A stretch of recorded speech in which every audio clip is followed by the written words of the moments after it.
گرم تپتے ہوئے میدان میں امام حسین علیہ السلام شجاعت اور بہادری کے ساتھ جنگ کر رہے تھے۔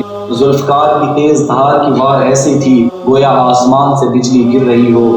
تیر اندازوں کی طرف سے تیروں کی بارش ہو رہی تھی۔ آپ کا سارا بدن زخموں سے چور تھا۔ امام حسین علیہ السلام دشمن کی فوج پر حملہ کر رہے تھے جن کی تعداد 30,000 تھی اور انہیں کیڑے مکوڑوں کی طرح منتشر کر دیتے۔ اچانک نیزہ برداروں کی ایک جماعت نے آپ پر حملہ کر دیا۔ ایک سپاہی نے تیر چلایا جو آپ کے دہن مبارک پر لگا۔ امام حسین علیہ السلام نے دہن مبارک سے خون چلو میں لیا اور آسمان کی جانب پھینکا اور فرمایا، خدایا انہیں نیست و نابود کر دے، ان سب کو ہلاک کر اور ان میں سے کسی کو بھی روئے زمین پر باقی نہ رکھ۔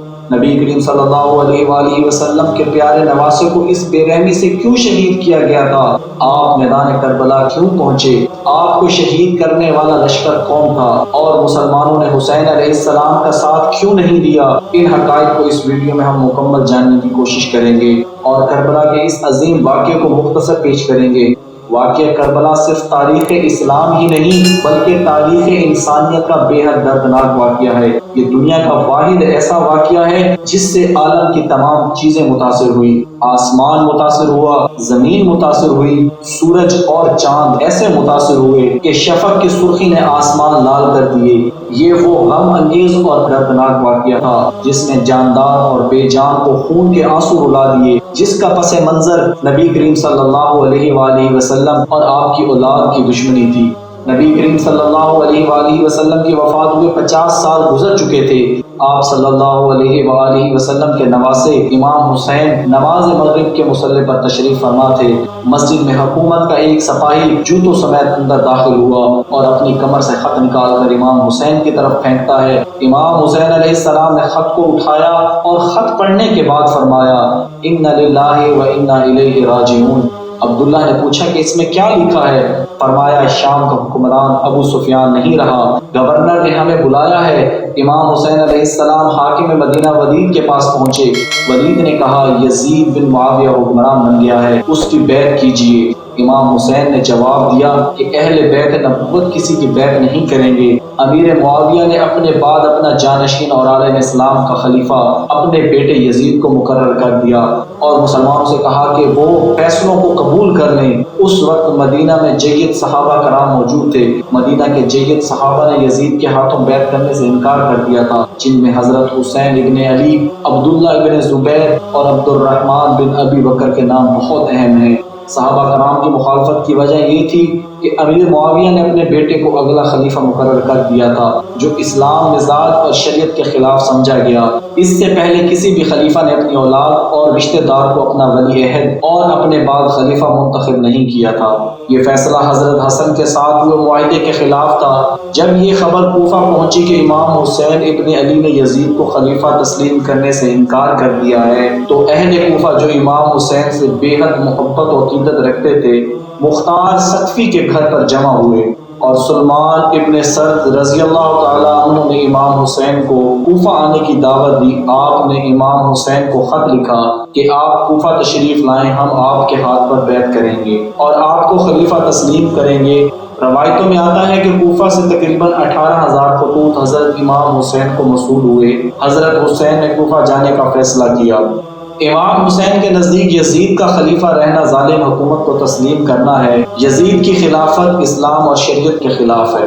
دوسری طرف یزید بن معاویہ کی ذاتی شخصیت بھی تنازع کا شکار تھی۔ یزید شکار و تفریح اور شراب کا عادی تھا۔ لوگوں کا بھی ماننا تھا کہ اس میں خلیفہ بننے کی اہلیت و صلاحیت نہیں ہے، جبکہ یزید ہر حال میں امام حسین سے بیعت لینا چاہتا تھا کیونکہ امام حسین نبی صلی اللہ علیہ وآلہ وسلم کے نواسہ تھے۔ ان کی بیعت کے بعد ہی یزید کی خلافت کی اہمیت تسلیم کی جاتی، جبکہ امام حسین اسے نااہل سمجھتے تھے اور اس کے خلاف خروج کرنا فرض عین سمجھتے تھے۔ کوفہ والوں پر بھروسہ کرتے ہوئے حضرت حسین پہلے مدینہ سے مکہ روانہ ہوئے اور وہاں اپنے اہل بیت جانثار اور ساتھیوں کے ساتھ کوفہ کے لیے روانہ ہوئے۔ جب یزید کو خبر ملی تو اس نے عبداللہ بن زیاد جو کہ ایک ظالم شخص تھا اسے کوفہ کا گورنر مقرر کر دیا اور اسے حکم دیا کہ امام حسین کوفہ پہنچنے کی کوشش کریں تو راستے میں ہی انہیں روک دیا جائے۔ ابن زیاد نے ایک لشکر روانہ کیا اور امام حسین اور ان کے ساتھیوں کو وہیں روک دیا۔ 3 محرم کو عمر بن سعد 4000 فوج لے کر کربلا پہنچا۔